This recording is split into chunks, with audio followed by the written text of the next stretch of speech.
We're good. Welcome to the Professional Development Podcast. Today is Wednesday, September 2nd, and I decided to throw the date in there. That's interesting. Shit, I don't know why. Happy hump day.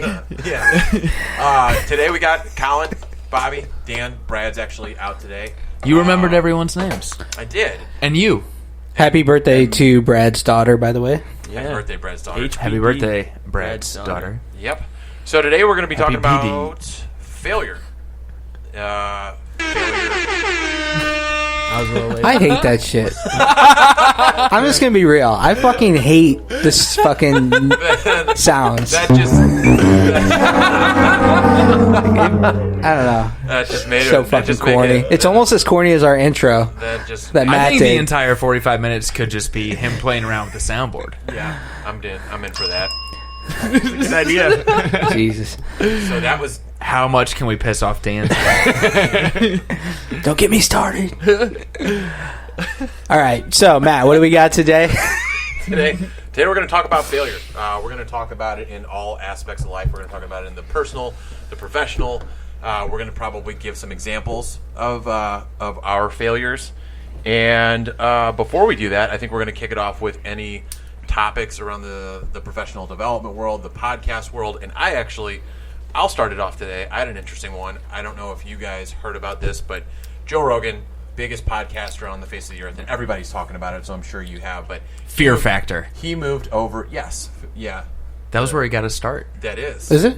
Yep. Yeah. Before he started doing MMA, yeah, he was. Yeah, on but that Fear dude could Factor. kick a fucking like punching bag off a There's wall. There's clips of him fighting with the contestants on Fear Factor. It's awesome. Really? Yeah, husband and wife were like getting into it, and the wife went over and punched one of the other contestants, and then Joe was like, "You can't fucking do that," and her husband was like, "What are you gonna do about Rogan?" And then he threw him in a headlock. Really? Awesome. Yeah, He should have It's pretty roundhoused him. badass, Yeah. That's awesome. So Tangents. he switched his platform completely over to Spotify. Oh, yeah, He yeah. got motherfucking paid on that. Like Of there's like course. numbers thrown around like 100 million. Some are saying like 100 million per year. So good for him for getting paid. like an He's got a NBA great it's like an episode. NBA Like I enjoy his content. Sometimes it's just too long and I don't have 3 Same. hours to put into it. But every one I end up listening to, it's entertaining. It's like a good combination of self-development and entertainment and comedy, right? Well, he made the announcement that they were going to Spotify, and in it, he said, like, you can, the entire Joe Rogan library is going to go straight to Spotify. You can view all the episodes or listen to all the episodes there, and then he switches, and there's a bunch of episodes missing. And so a lot of them are like some like real nut jobs, like what's his name, Aaron, what's his name, the Jones guy, the fucking anybody know what I'm The talking Jones guy. It's Aaron. Is it Aaron Jones? about? Is that his Aaron name? Jones. So I don't know. Starts with a Jones, J. Aaron. Swammy. He's throwing out a lot of fucking names here. no, hold on. Aaron Jones is a football player. Where Aaron is it? Judge is a baseball player. Saints Hold on. tonight. Aaron Carter. God damn it. Okay. Want This is. I'm glad we're not doing Facebook Live on Aaron this. Carter. All right. So Aaron we Carter. get what you're saying, though. We get Yeah. what you're So, but a lot of it, what they're looking at and what they're seeing, political views aside, right? But what the big thing that they're calling out are just a lot of right wing people, like some on the very very far right, like I said, some absolute nut jobs, and like this guy who I can't remember his name, like is very much like a tinfoil hat, like thinks I don't know, like lizards like are going to invade the earth, and I don't know, just a bunch of crazy Right, shit. right. But majority of it is people on the right wing, and people are calling it like right wing censorship and like all this other stuff because regardless, so it's just an interesting note to bring up, because if it was Spotify that did it, Joe Rogan's going to be fucking pissed, because Joe Rogan's always been the guy that is like, you bring your ideas from any side of the table, and you're going to have a platform to talk on. And then if it was Joe Rogan, that's going to be super interesting because, I mean, like I said, pay the man his money, get paid. Like, I really don't give a shit, but that's always been his voice. That's always been his, Right. like, I'm going to be that person where anybody can come talk, and I might argue with you, and I might call you a fucking idiot, but I'm going to let you talk about it on my podcast. So, interesting to think about. I don't know. Yeah, no, controversial episodes were pulled, is what I saw on it. Which Yeah. is pretty fucked up. Yeah, so that's what I got. What do you guys got? I honestly don't have shit. I'll just jump in real quick before you guys get started. We've been buying a house. My foot's been fucked. So Failure. Yeah, this week. There's got another soundboard this clip week. or No, something? we're not. Come on. All right, I won't. Thank you. God. Fucking bitch. So, all right. Congrats That's what on I the got house. this week. Yeah, thanks. It'll That's be good. pretty exciting. We need That's more not room. a failure. It's a sick house. It's pretty sick. Are you also It's a my real middle of estate the pack agent? Did you house. sell him the house too? I did. Alex Jones. Alex Jones. From InfoWars. Yes. Yeah. Okay. He got his You know- platform got completely pulled off himself. I was killing that. He can't have a Twitter. He can't have a Facebook. He can't have any kind of social So media. Owen Schroyer, one of the guys that's on that show, platform. if you know who that is, he's Who? also What's his name? Owen Schroyer. Uh-uh. I went to high school with him, and he was one of my best buddies growing up through high school. And he is on that show. And if you ever saw the clip of the guy that interrupted Jerry Nadler whenever he was giving that speech, I don't know much about the government, but he was coming in saying that Jerry Nadler's a liar and Trump is innocent and all this other stuff. And he is so far right wing, and he'd be a hilarious person to have on this show. You would absolutely enjoy it because he would just tear it up. Anybody like that. Yeah. I'd say. And then Michaela Peterson. You know Jordan Peterson?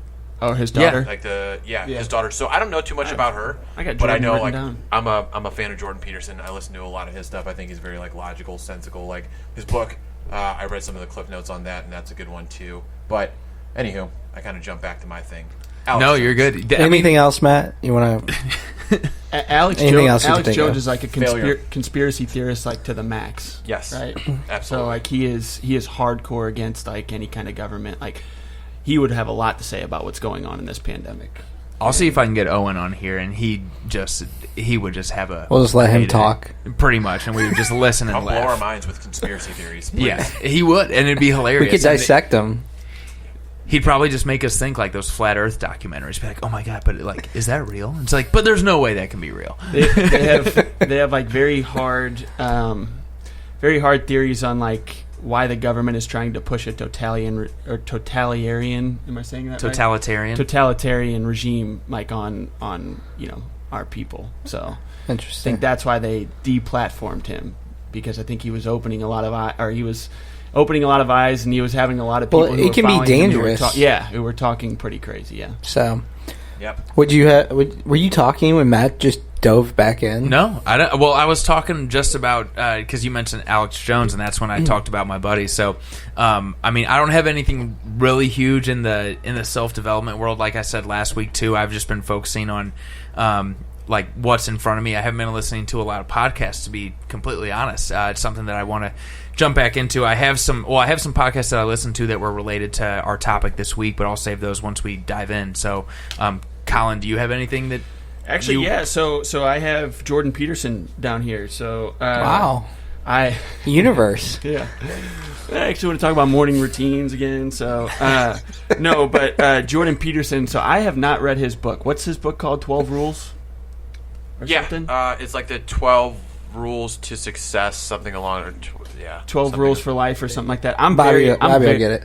I'm very interested in reading that book. That'll probably be the next one that I buy. But I just listened to 12 Rules for Life. 12 Rules for Life. Yeah. So Can I dive in real quick just to have a quick open discussion about this? Isn't it weird? There's like all these I fucking didn't say books. you could chime in. Hold on. You asked, and I didn't. And then I just kept going. Yeah. I was trying to be nice. Permission granted by So myself. So, but there's so many books. So, 7 habits. There's 12 rules. There's fucking 6 Something things of here. effective 20 things there. leaders, Like the all one these. thing, So what are 99 there? problems. How many are they there? virtually say the same thing. Right. Yeah. Just in different Is that manners. really all you? That's what I was interrupt thinking. Colin for? Yeah, I was That's it. thinking like there's Fucking so many correct. different books and things where it says like, hey, 12 habits to live by. Or, I like how many failures Whatever. there's already been on this episode when we're talking about failure. This today. is a perfect example. myself included. This is a crash You're course. doing a great failure. job. Aaron Jones. Aaron Jones, I've done too that many- son of a bitch. I've done too many fantasy football drafts in the past week. So Are you doing what do those? you What's make that? of that? What What's do you that? make of that? I just think I it's wanna do interesting fantasy that football. people take information and differently. then they come up with Sum with it the up in different their own rules. way. So Yeah. go ahead. I'm It's sorry. people who have found success, and I think like they, I think they've probably followed. They were probably pretty disciplined in their process, and if you ask them what made them successful, they can break it down into whatever number of things they think is important. So, and I think I mentioned this when we first started the book club, like when we were still at WeWork doing our meetings or whatever. And so you read through all these books and everything, and you get all this information, and things resonate with me. And I think that's a personal thing. Like different things might resonate with Matt or with you or with Bobby or with Brad. Yeah, not Brandon, right? Last week. Anyways, so I guess what I'm saying is you kind of build your own commandments list, right? Like the 10 commandments that you personally live by. And so for that guy, I guess it's 12. For 7 Habits guy, I guess it's 7. You got to think all these guys are all reading the same books too. It's not like anyone's reinventing the wheel. It's just figuring out what works for them, and then they put it out there in a way that might make sense for another person. Whether it's financially, leadership, sobriety, etc., etc. There's always going to be someone who's going to put out another book about. Yeah, and I think that it's people learn differently, right? So like you can explain the same topic 8 different ways, but a person might only learn from one of those ways, and a different person might learn from a different one of those ways. So it's good to have all the stuff out there. I just think it's interesting. There's so many, like 12, 7, 6, whatever ways to live. Yeah. Sorry, Matt. He'll forgive you, I think. What are you sorry for? Should he be apologizing to the man you interrupted? I jumped in because man? Matt keeps giving me this fucking weird look today. Huh? No. You were out of line. I look good? Did you not come with enough You ideas do today? look good, actually, today. Dan's been on the whole OptiGreen train from first So is I he got my just greens. out of it completely? So- is that what yeah. that is? I thought you were dipping. I'm way out. No, and so before Dan, I'll be back, We've got the but- podcast on Wednesdays. Dan has his golf league on Thursdays, and Dan doesn't ask me for greens because I keep him in the office. He doesn't ask me for greens. Why doesn't he just go buy his own? At all? I did. Ever? He's got them at home, but the funny thing is like he'll use them like they're some type of pre-workout or some magic pill, and he'll be like getting ready for golf. He'll be like, "Hey man, we get a couple scoops of green." They make me feel good. Yeah. I read the ingredients list. First Form OptiGreens. What are they? The berry one. Anyways, it's crazy. There's like alfalfa grass. There's like every breed of grass. I'll bring it next week. What do those and do read for it off. you? It gives you energy? I don't know. You just feel a little bit better. So Dan, effect. this is what you would feel like A heightened mental. So this is what you would feel like if you would eat vegetables. Yeah. It's true. So I eat 0 vegetables unless it's in Mexican food. So do you get your daily is the idea to get your daily Smothered in serving? queso. You get your daily serving in what? How many scoops? You get more than a daily serving. You get like a lifetime supply. In one scoop? Yeah. There's like probiotics. There's a bunch of superfoods, a bunch of like actual like condensed whatever the word is, vegetables in it. So you get what, like 3 They or just 4 extract servings. all the like good shit out of it. That's good for you, I guess. So Yeah. all right. Sorry, Colin. Jordan Peterson, what's up? It's all good. I listened to Jordan Peterson, and basically what he says is, like, don't chase happiness. Happiness is a feeling that will happen on your way to success. So don't chase it. It'll just happen. You have, at some point in your life to reach anything or get over a hurdle, you kind of have to be a monster, and you kind of have to create that, like, an evil side to get through things. I don't know. I just like this stance on it. So I like that. he's very articulate. I really like listening to him. He is. He's definitely a good listen. He's a guy that puts all the facts on the table. But I do like that. I like that idea of, it's the process, it's the journey to get there. In the book Executive Toughness, which is a great one by Dr. Jason Selk, he was a mental toughness coach for the St. Louis Cardinals the year that they won the World Series. He says it's like there's like product goals and there's process goals, right? So it's like the idea is you want to set a big goal that's up here, but you're not in control of this goal. What you're in control of is the process. So what the process is, like, if it's sales, it's number of calls, right? If we're talking about Brad, it's how much can my machine fabricate on a daily basis, right, to produce X amount of dollars. But it's like the idea of the process goals is to enjoy those process goals. Yeah. Because when you don't enjoy the day-to-day of what you're doing, that's when you get burnt out. That's when you're not able to work a lot of hours. That's when you just don't experience fulfillment in general in life. So that's my take. Love it. Cool beans. What were you just Cool, looking at? cool. I wasn't No. You were. I was we made listening eye to Matt. Did contact. Dan not take his OptiGreens? Well, they haven't kicked in They yet. fucking spilled half of them on his shirt. Look at his. Look at his No, shirt. we're not going to look at it because we're on camera. You got a little stain there. Oh my gosh, that's I was a lot. mixing. That's I was a doing big the, stain. I was doing the mix. Dan was fucking whipping it up. Yeah. It's like They're not scrambled Max eggs. Opti Greens. I was so excited. I told him to get a Splurged shaker. all over my shirt. Yeah. Why don't you get a shaker? You think you'd be Was a used to shaker that too much motion? to stretch for? I or can't what? afford a shaker. Yeah. You just send a picture to us of a very large check. Liar. Fabricated. Humble brag. Fabricated. Yeah. Keeping up with Brad. So let's dive into failure. So we've got a lot of different ways that we can go about this. You know, I'm not going to give the definition of failure. Everybody knows that. We all know, like, failure is and does lead to good things in our world. So we're not going to necessarily, I don't have to explain that, but I do want to get into why. So give me each of your kind of takes on why failure is important. I'll start. So, I mean, it's one of those things where, as a kid, like, I was listening to a podcast on the way here. It was Andy Frisella. Sorry, Dan. $5. $5 in the jar. Yeah, fine. we need a jar for sure. That's fine. I'll just use part of the 100 that you still owe us from failing 75 hard the first time. I'll get that back next week. Okay, yeah, we'll see on the first hole. So, I mean, as far as failure goes, I think it's something that we're all scared of.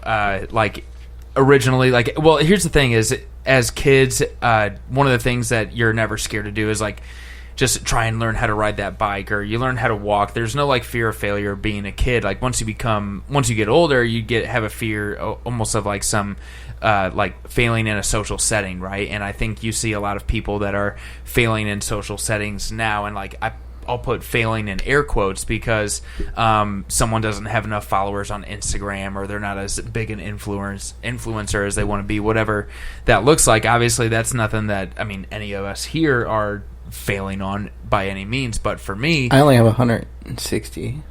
you got one more with me. But for me, failure, I don't know. I guess I fail every single day in my business. Something bad happens every single day, and the only thing that we can, or not, I shouldn't say every single day, but we try to learn from those mistakes as best we can. I mean, it's part of the process. If you don't fail, you're not going to get better. It's part of the equation to success. So, Yeah. without diving into too much detail, like you have to fail in order to succeed. Absolutely. Right. I like how you bring up the fact that, like, when you're a kid, I forgot which book I was reading a while ago, but it talked about how when you're a kid or you're a baby and you're learning to walk, it's like, how many times does it fucking take you to learn how to walk? Is there ever a time when a baby's just like, you know what, I just don't think this walking thing's for me? Like, they just, and it sounds corny almost, but it's not like, in their brain. no, They it's don't just have like that. it's just like you at some point in life you learn that like failing is bad, and it's because we're social beings, right? If you look like biologically back in the, I don't know, like way back in the day, real fear was like, fuck, like a saber-toothed tiger is coming after me, like I have to run, like I have to Fucking go, saber-toothed like that's tigers, it's man. the fight or flight mentality, right? Nowadays we don't have that actual fear of, like, you know, predators coming after us, so our fear is social acceptance, right? So then when you get into school and you start developing social awareness, you start to get this idea of like failure is bad, like I don't want to look bad in front of other people, but we also have this idea of not only fearing to fail, I guess, yeah, it is fearing to fail, but we have to get things right on the first time, right? So if I went out and golfed with you two and I had never golfed in my life before, would you expect me to shoot even? No. But if I was out golfing with you two for the first time and I saw how well you two were shooting, I would expect myself to shoot even. Like, that's just an expectation we have on ourselves, and a lot of times our perception is just unrealistic of ourselves, and you know, and that's where kind of fear of failure comes in for me, at least. So, like, comparing, right? Like, seeing what somebody else is doing, and then you try it, and it doesn't work. Mm-hmm. Is that what you're talking about? Yeah. And you see, like, so, and to your point, Matt, you see, like, you see a successful business person, and you, like, immediately you want to think, like, oh, like, man, they really got it good. Like, they lucked into that situation, and they don't see all the failures behind what went into that person's success, between personal failures and professional failures. I think it's something to I mean, that's where we can even talk about mentors a little bit. Those people that are really successful businessmen and businesswomen are really good to look at as mentors, because they've been through all the shit. They've messed up all the different times, personally, professionally, in order to get where they're at right now. Yeah, no, I agree. I heard an interesting concept of like how the school system teaches this. So like as soon as you get into school, it's either you're right or you're wrong. It's you're passing or you're failing. So it's this idea of like there's no like, hey, like, okay, great try, let's go again, or great try, let's, you know what I mean, instead of like, because that's how it is in the real world, like, or if you want to practice golf or the guitar or whatever it might be. So it's like you go into this system where if you fail a test, you're getting shit from your teacher. If you fail a class, you're getting fucking shit from your parents. If a teacher asks you a question in the middle of class and you get that wrong, you're getting shit from your peers. And you're like, oh shit, like that's embarrassing. Like I'm not going to put my hand up next time, or whatever it might be.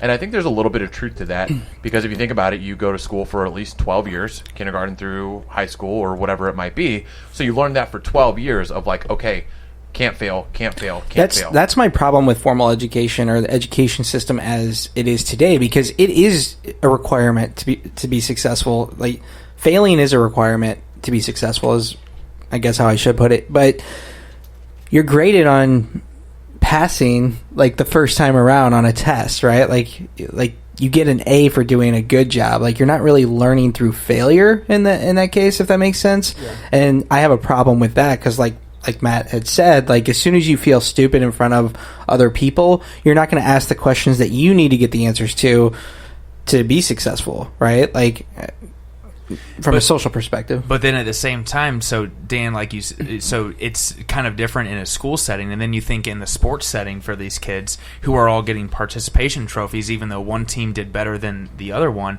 It's to me, it's backwards, because you should be encouraging people to go out and win. And like we want people to do well, right? We don't want everyone to fail, but we want you to fail, and then we want you to get better. There's no point in playing, in my opinion, playing a sport not to win. It just seems like the stupidest thing ever. You and I are in like 100% in agreement to that. I just think I don't think you should do anything, whether it's a sport. You said when we were golfing, so that win-win culture, you know, that we have going on, it takes off the table is deliberate practice. So like you can show up to practice and you can put in the time, because what the fuck does it matter anyway? You're going to get a trophy at the end of the day. But the deliberate practice, Dan said something when we golf. I was like, how the fuck do you chip like that? You know, he's like, well, shit. I mean, it's deliberate practice. If you want to learn anything, you can sit down and learn it, and it's all repetitions. And so, like when you create a win-win culture, you know, like that, why would I want to go out in the backyard and chip balls? You know what I mean? Like when I can just sit inside and watch TV and get if I'm going to get the same when you can just be the fourth person on the scramble team and collect the trophy at the end of the day, and everybody else does all the work. Absolutely, like that tournament. You know, yeah, hey, absolutely. I'm just kidding. And we almost won. We did. We got second. You almost won. But and to that, like, so I have a funny story about like learning through failure with chipping. So I played golf for like a year, and then I walked on a college golf team, and I was playing with people who were a lot better than me, because they played all through high school and they played in state and all this stuff. So this one kid, Kyler, great dude, I was in his wedding, all that stuff. He was amazing. Yeah, well, in case he listens, just want to give him a shout out. Anyways, so he was really good. He was our number one. He went and did some mini tour stuff after he graduated, but he could like throw the ball and check it, and then he could hit the high flops, and he could do all these things. Well, I wanted to learn how to throw the ball low and check. And for people that don't play golf, you probably don't know what that means. But so we were at practice one day, and it was at this public facility, and nobody was around, and I was going to learn how to do this. So I was hitting these chips, and I kept hitting them thin, because you got to hit them a certain way. And I hit one, and it flew off my club, and it smoked this lady's van, and she was like sitting there reading a book, left a dent in the van. So that was my failure story. Like when you say like, damn, how do you chip like that? It's like, well, you fucking hit people's vans, but then you hit another shot right after that. Keep going and act like it didn't happen. So, look around like, but how? Like it's how bad do you want to be good at that too? You know what I mean? Like but you have to be willing to fail. Like, and I've ran into like when I was getting better at golf, and I don't want to talk about me playing golf the whole time, but Dan's so good at golf. No, I'm really not, because Bobby waxed me last time we played. But get used to it, bitch. Yeah, we'll see. Anyways, so sometimes I would go to the range and somebody would be next to me and I'd want to just hit a high draw or whatever, so they were like, damn. You see that? I can't help what my thoughts are, right? But at the same time, like, that was against what I was trying to practice. Like, I didn't want to hit a shot in a certain way, knowing that I would fail and knowing that I might top it or whatever to achieve my goal, because there were people around and I just wanted to look good like every shot. Where if I was by myself, I'm cool with like hitting shots the top or that go whatever way, just because I'm trying to get a certain swing path or whatever. So it's interesting when you're in a social setting how I wasn't willing to let myself fail to get better, but when I'm by myself, I was okay with it. Interesting. So that kind of brings up an interesting concept, and it's the idea of embarrassment and shame. The embarrassment and shame of failing, having that be a motivator to come back and do better. Like, I know that there's been plenty of times where, I'll go out and I'll do something and I'll fail at it and I'll look like an idiot, or at least feel like I'll look like an idiot, and that'll motivate me to say, okay, next time I come back here, I'm going to know what the fuck I'm doing, or at least have like some idea of that. Does that make sense? Yeah, I actually have written down you have to be willing to look stupid in order to find some success, whether it's chipping a ball into a lady's van, or if we talk about volleyball or something like that, if we have like you have a shitty match or something like that, you're shanking the ball every single time. Or if it's with work and you make 100 calls and you're not able to set an appointment, and everyone else is setting an appointment every 15 calls, you just have to be willing to look stupid and trust that you're doing all the right things to get better. Yeah. Or you're ask sticking yourself, to the what process. can I do to get better? What can I change? But striving to try to get better, I think is key. That's what I was going to bring up. So you dealing with business to business stuff, insurance stuff, you probably get this. So like my mentor, I would have brought this up last week. So my mentor is my boss, right? So I like the way he goes about his business. I like the way he handles himself in certain situations. And I found myself so I just started cold calling when I got over to this company, and like the first few times I was like pissing my pants. You know what I mean? Like, I'd be like, fuck, please don't answer. Like, let me leave a message. And even when I would leave a message, I'd be stuttering. And like, I just wanted to get to the point so bad where I could have a clear and concise conversation with these people that I wanted to be doing business with, that like somebody had told me, like, you have to keep putting yourself in that position. You have to keep opening that door. How are you going to get good at that if you're never having that conversation? If you're just waiting for those opportunities to land in your lap, it's never going to happen. You have to keep picking up the phone. You have to keep trying to meet people. You have to keep networking, and you have to put yourself in uncomfortable positions. I mean, that's just the name of the game. And that's how I feel about public speaking. Like, I'm scared shitless of public speaking. Matt knows this. From our time at Toastmasters. My name is Dan.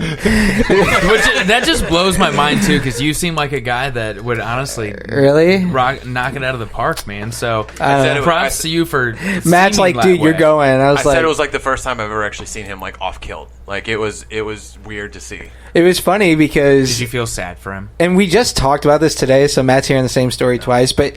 I had this strategy. So Toastmasters is a public speaking program. If anybody wants to get better, I do recommend it. Matt's done a couple of different chapters, and you got to find one that works for you. But Matt brought me to one, and so at the very end, they'll go around. What's it called? Table talk or something? Table topics. Table topics. It's basically spur of the moment speaking. So they'll start with a story, or they'll start with a random question, and then it's just they go around the room and they just pick someone to go off of that topic and just start talking on it. And you can talk for as little or as long as you want. I think up to 2 minutes. Yeah. So.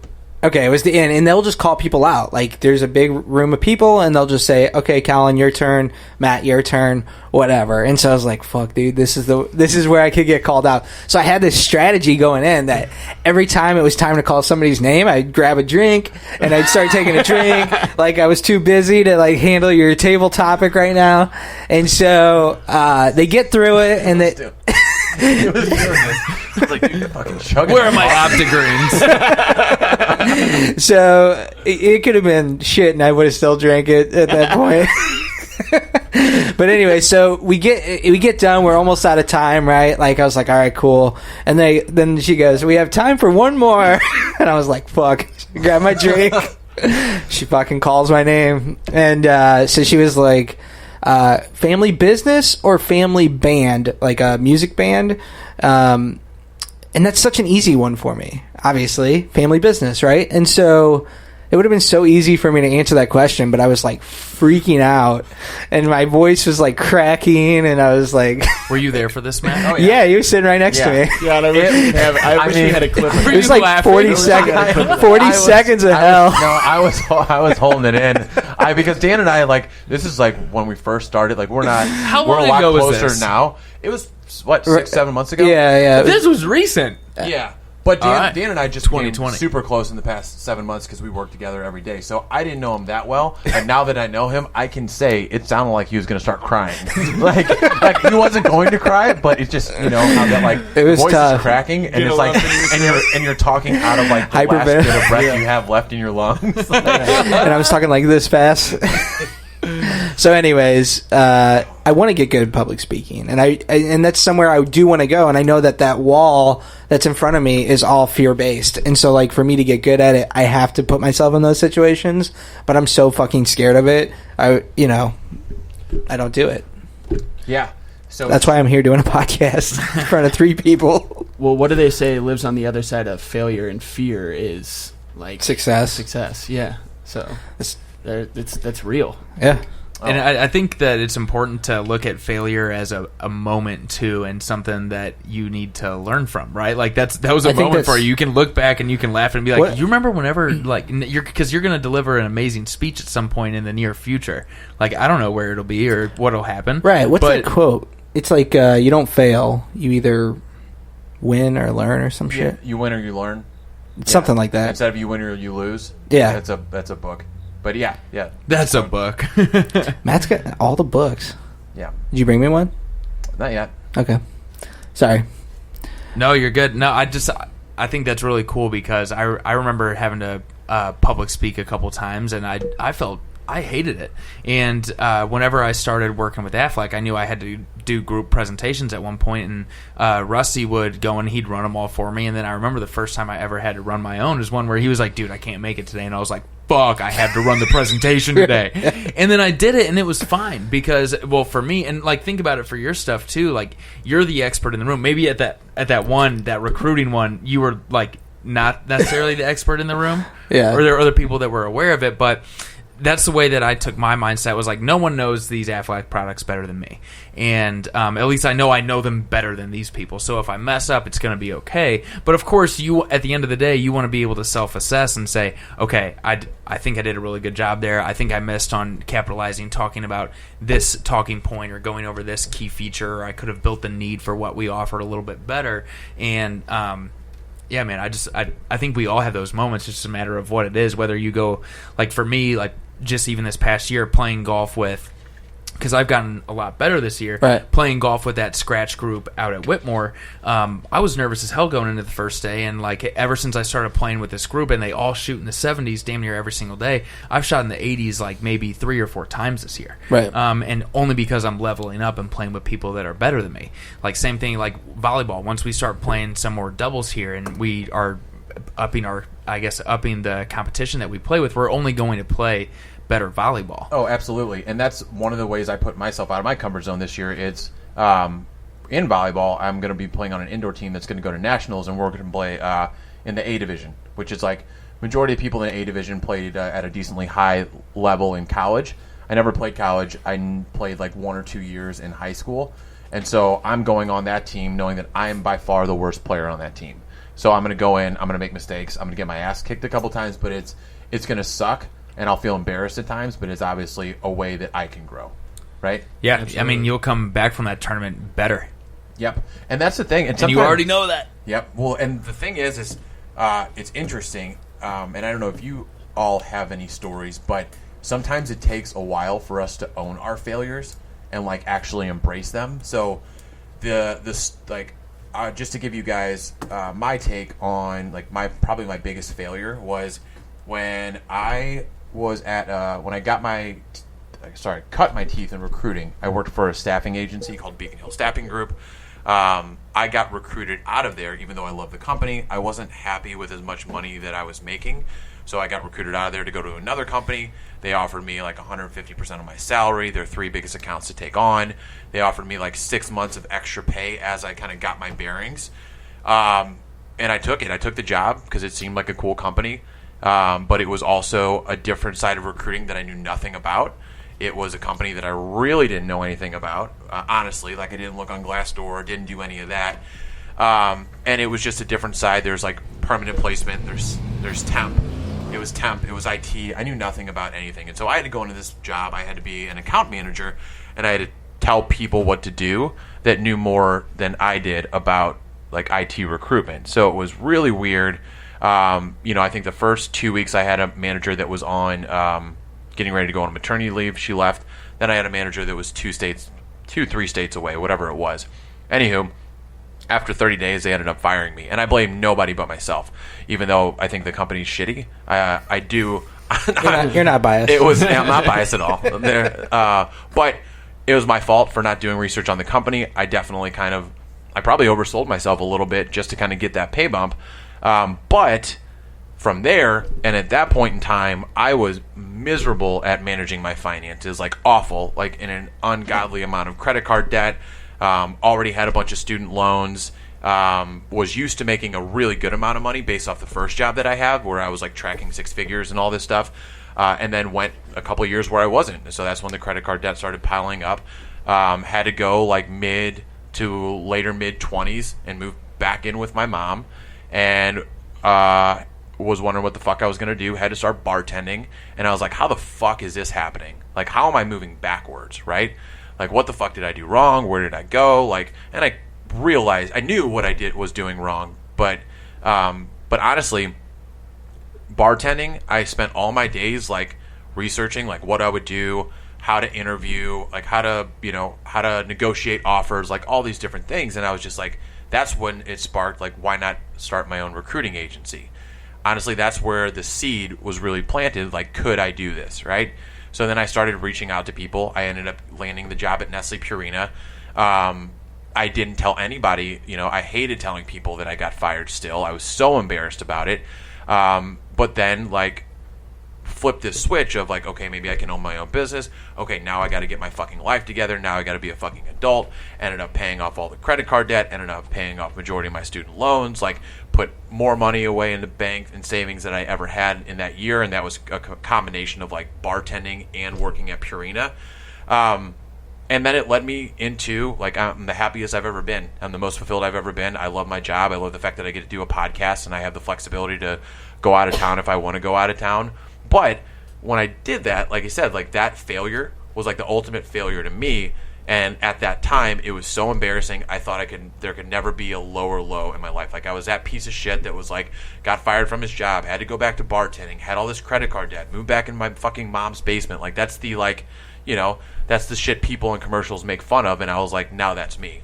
And so I took that shame and wore it. And then now it's honestly like a fucking badge of honor. Like, it took that stuff for me to go through to kind of get to where I am. And in no way, shape, or form am I saying that I made it and I've like arrived, but I'm in a way better position than I was back then. And I know for a fact, like, from there, I'm going to be projected even further and further along my career. So, Matt, that's a great story. I love that. Really. I love that. How long did it take you from? So you got fired. Did you immediately move back in with your parents? So it was kind of on the cusp already, where I was thinking about it because, like I said, I was already racking up credit card debt, and I luckily lived with a buddy of mine who owned his own place, and he was cool, and I was just like, hey, honestly, like, full transparency, I made up a bunch of bullshit. I was just like, I flipped it on to, hey, man, I'm gonna go move back home. I'm gonna help out my mom, and try to push it off that it wasn't me. But pretty much right after it happened, I ended up moving back with my mom. And then how long did it take you from, and I'm asking these questions because I'm genuinely curious for anyone listening too, just like what you went through, because that's a really impactful story. How long were you, I guess, did it take you before you started looking into what you wanted to do with recruiting, or did you just, was there a period where you were just kind of like felt completely lost? So there was for sure a period that I felt completely lost. Yeah. Luckily, being in the recruiting world, you understand how to interview, you understand how to apply for jobs, you understand how to capitalize on your network. So it didn't take me too long to drum up, a few positions where I had offers for. One was for a sales gig, one was for Purina, and it was still a process, right? Like it wasn't this like overnight, like started the business, right? It was a lot of soul searching. It was a lot of, do I want to start a career at Nestle Purina, which is a great company. They got a good culture, good benefits. It was a lot of those conversations that I've talked about before. I reached out to Dan and other people. And then I was at Purina for about 3 years. So it was, and then it was just this gradual process, right? So at first I made a budget, right? I'm like, okay, I need to track my spending. I need to stop going out with my friends. I need to just say fucking no, right? Or if I'm going to go out, bring $20 from my bartending, whatever, and be like, that's all I'm fucking spending. And then it was, okay, started making money on the side and then just started like chipping away at the debt gradually. So probably 2.5 year process to get out of all the credit card debt and then pay off like a good amount of student loans. That's insane, dude. That's an awesome success story with something like that, because you see a lot of people that get into situations like that and then they never recover. It's crippling. Right. Well, crippling. Especially going back to bartending. Like, I look at some people like this, like when they're bartending, I'm like, man. I sometimes I just feel like you could be doing something different. You ever run across those people? You're like, I want to recruit them. You're just not. Yeah, exactly. Like, this guy would be perfect. And there would be times where it's like I'd be bartending, and a lot of the people were cool. It was 360, which is a cool bar. Yeah. But there's some people that are just so fucking like self-righteous, and like people would throw their fucking cards at me, like open it up for me, and it's like, you oh my god, dude, bite your tongue. Yeah. It was, but it was humbling, right? Because it was like, I can't wait to stop fucking bartending, because one day I'm going to be fucking laughing at that dude for whatever he's doing. Think about he's going to be working for you. You can't laugh at him. Those words you were saying. Those words you were saying, like, I can't wait to, like, I think there's something to that, because a lot of people would be like, I fucking hate this. I just need to find a new place to go do this, and all of a sudden they're in this cycle instead of like thinking this has a means to an end. This is not how I want my life to go. And they believe that it's someone else's fault and not their own. And that there's nothing that they can do about it. They blame the system. They blame their former boss. Poison. That is fucking poison. They never realize that everything that they want to, like, because Matt, you took it all on yourself to make all those changes and do all those different things. Like, you probably had mentors throughout the way, but it sounds like, I mean, you're self-made in that respect. So I think a lot of people, they have failure, they get fired from jobs, they lose their job, or something just shitty happens, and they immediately want to play the blame game instead of actually taking some ownership and saying that, hey, here's some areas where I could see myself improving, and this is how I can make sure I get to the next level. Yeah, and no one's doing that. I think that is the big deciding factor between a winner and a loser in general. Like, as soon as you say, oh, it's somebody else's fault, and you accept that's at that point you start going down that path for the rest of your life. And you keep going. And I agree 100%. Yeah, and I hear about people just complain all the time, or they gossip. But they got to that point where something didn't work out how it was supposed to work out. And I think that's when you kind of hit that crossroads in your life, because that happened to me. And I told this story. We didn't release this podcast yet or not. It was the old version. Oh, yeah. We had a similar conversation. This is a tough one for me to tell the story. The more I tell it, the easier it is to tell. But similar with Matt, the difference is I graduated college. I worked my ass off to get out of college. My now wife was my girlfriend. We were about to get married. So we got married, had the baby, and I couldn't find a job. I graduated in 2011. Just a horrible time to find a job. Like, there just wasn't the greatest economy. And so I like slipped into depression. I slept till 2 p.m. every day. And it got to the point where, like, we were basically broke. I was working at like Sports Authority or some shit, making minimum wage, and I had a wife and a daughter, and I wasn't able to provide for them, and I couldn't find a job even though I went through school. Everybody told me if I went to school I'd get this or whatever, right? And so that was my victim mindset at the time, is like, why is this happening to me?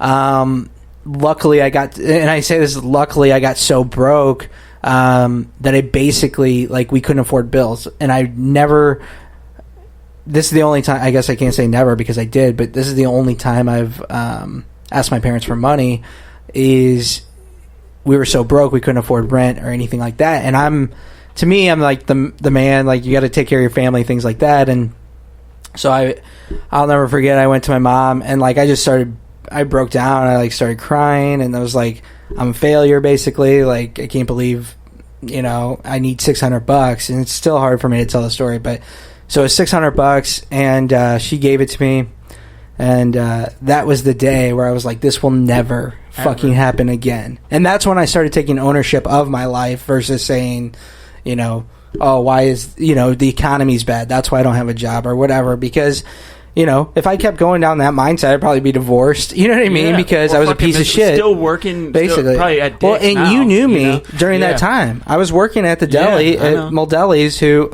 I mentioned last week as my mentor. He owned this place. He gave me a job, and that's where I met Colin, actually. Was that the next thing that you did after you borrowed that money from your parents, was go work there? So, or what was No, I was working there. Like, that was kind of like, that was like around the same time. So I don't know if I was working at Sports Authority or if I was working there. I think I was working at Sports Authority, and then I started working there because within a couple of weeks I posted, hey, I'll give golf lessons on Craigslist to make some extra money. If you're bad, I can help you. If you're really good, I can't, type thing. Like, I was real. It was like $35 for a lesson, and you buy the balls, and people were signing up left and right. And so I started getting a decent client base, and that's where I met Ben, who owned a deli that Colin worked at, and that's where we kind of met. But ever since then, it was kind of like, I'll do whatever it takes. And so things started to unfold once I took ownership of my life, and I ended up finding a recruiting job,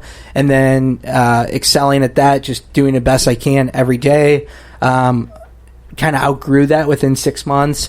Wanted to find another job, so I found another job. I ended up getting a $20,000 pay bump from the time I asked my mom for money to over the next 4 years. I ended up going up $20K a year, and that's always been my goal, go up $20K a year. Now, it lit a fire. Well, that's the thing, is like, I never want to go back in that situation again. And so, like, that, like, literally cracked me, and it's just driven me ever since. But I could have at that time decided I'm a victim, and where would I be today? I don't know. You said something that, like, right off the bat I was like, this dude's a fucking dumbass. Like, me?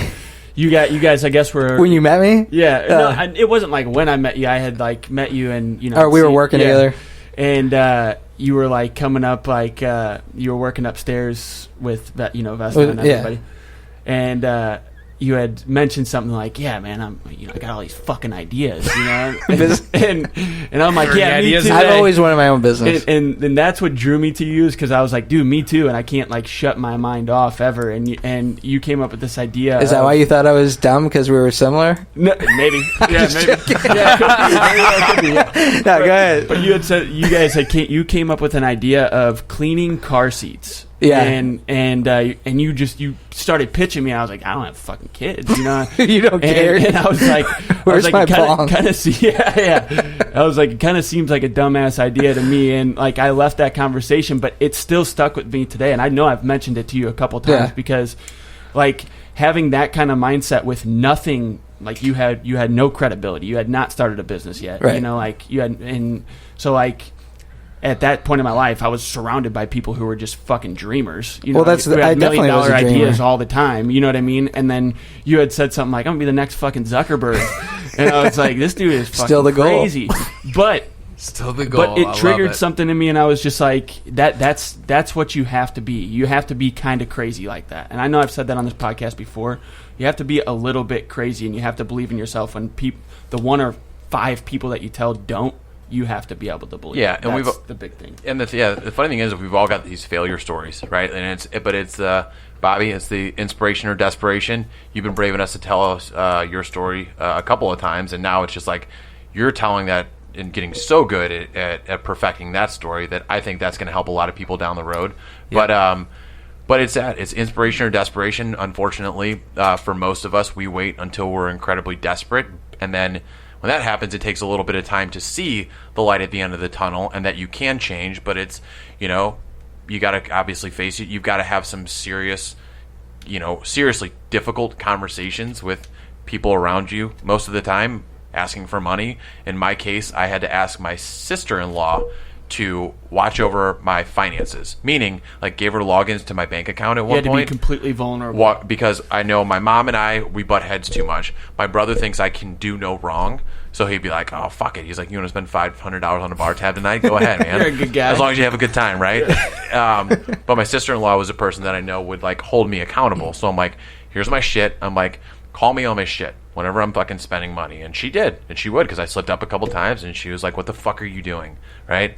Why are you at a bar? Like, you're living in your mom's basement." Like, not that rude, but she just, she'd call me out in a way that was just like, I'd be like, fuck, like, this is exactly what I need. You know who you want to be, and you're not really acting like it. Yeah. We need so many more people like that in our life, because there's it's actually a podcast I listened to a while ago, and Andy Frisella, it's Crabs in the Bucket. I don't know if you guys listen. $5. That's fine. I'll pay it. Pay the fees. I'll pay it in monetary, and I'll share his podcast. But it's the theory of crabs in a bucket. What happens when a crab tries to crawl out of the bucket? The other crabs don't support him. They try and grab him and pull him back down. So you think about any failures that you have, instead of someone there's a lot of people right now that will just say, like, "Oh, it's okay. Like, don't worry about it. Like, it's completely fine." And no one is actually trying to encourage people to work harder they don't give a to shit. do different things. And he brought this up. So before you go, Dan. Okay. Yeah, so go ahead. before you go, this Matt knows so what in the podcast, Andy was talking about this girl who put up this post that said 75 hard, and it was like her third or fourth time trying to do it. She's like, it's just not for me. And Andy said, well, yeah, like, if the 75 hard challenge is not for everyone. It is really fucking difficult to do all those different things every single day for 75 days and not messing up a single thing. And he said that there were so many comments on that post about people who would say things like, "Oh yeah, it is just too difficult. There's no reason for you to do something like that. Like, welcome back to the real world," and all this bullshit, instead of just actually trying to push people to achieve their real potential and encouraging her to do something more. And maybe she just needed, if she would have had an extra push, to say, "No, like, listen, you made it through 11 days.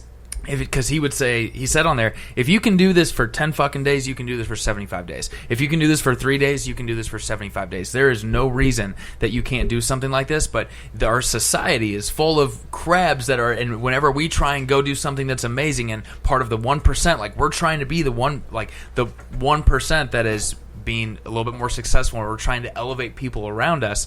There are so many people that want to bring us back down, and we have to avoid people like that in our lives and surround ourselves with like-minded people who are going to help elevate us and get us to where the fuck we want to get to. Right. Trying isn't good enough.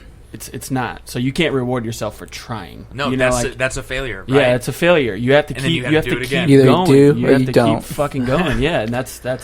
So, that's good. and I actually do kind of pride myself on being that person sometimes, but my delivery always isn't the best or at the best time, or so I'll always tell people if they fucked up, I'll tell them, you know what I mean?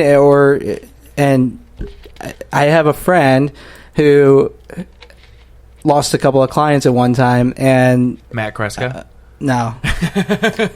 And so he was telling me the story, and I was like, well, you could have been working a little bit harder. And the delivery was wrong, and I felt really bad after it. But it was because I did actually care, and I wanted that person to get better. So every time I try to fucking help, though, people look at me like I'm a huge dickhead, which I am. But well, that's fair. But you're trying to let them know, hey, listen, like, you losing those clients was not them being a jerk to you or anything like that. You could have been doing more proactive things to try and keep them as a client, right? Well, or looking for new clients during the times when things are good, right? So you're really retraining the way they think about things. Like, so I have a friend who like, we would go to the gym and he would never see any results. He's like, fuck it, and was it me? Or like he would skip out on a set, or he'd be like, yeah, I'm going to shorten this one up, and like I would just tell him, like, you're making fucking excuses, and it got to the point to where when he would complain,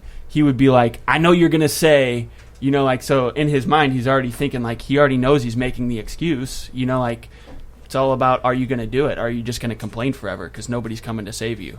Like, I think that's a culture we live in. People are looking, if I try, somebody will reach out and help me out, Right. but it's not. It's happening. raining outside. I can't do that today. Yeah. Yeah. Whatever it might be. Yeah. Yep. That's why I like this challenge, though, too, because it puts you through so many crossroads where you're forced to build those disciplines. Like you in life, you run through these crossroads that are few and far between. Like you ran across one when you went back and moved in with your mom and you started bartending. You had to develop these little habits that you probably wouldn't have thought of a year before. Where your finances, is everything in check? My finances, am I living the life that I want to be living? Am I becoming the person that I want to become? Mm-hmm. And you faced it, and you became vulnerable. You had her help you, and you not to say you're at the point that you want to be, but you're well on your fucking way. Yeah. Failure is a good thing as long as we're learning from it, right? Hell yeah. Of course. Cool. I think that's it. Unless you guys have anything else, any last comments you want to go into? I have no insightful quotes today. No, I mean, I was just going to bring up A-Rod. So he was on a podcast with Ed Milet not too long ago, and he said something that I didn't even realize because everybody looks at A-Rod as a great baseball player and all these things. And he's like, new? It's somewhat newer. It was during COVID. And, he said, hey, people say I got all these hits, and they say I had a great batting average, whatever. But what people don't tell you is that I'm number 5 of all time in strikeouts. Yeah. And so, I look at that as like, well, he's failed. Taking swings. More than everybody but 4 other guys ever to walk on a baseball field, and it's fucking A-Rod. Yeah. You know what I mean? So, he's grown from that, and I just thought that was a good story. The iceberg theory, like there's all these things. There's a map below the surface, and then there's just a small amount of ice above. Right. People only see the success. So. Yep. All right. Cool. Well, thanks for joining. Failure. Then I guess I failed at I that. just failed at this outro. Okay. All right. All right. With that, we're out of here. Thanks, guys. Light it.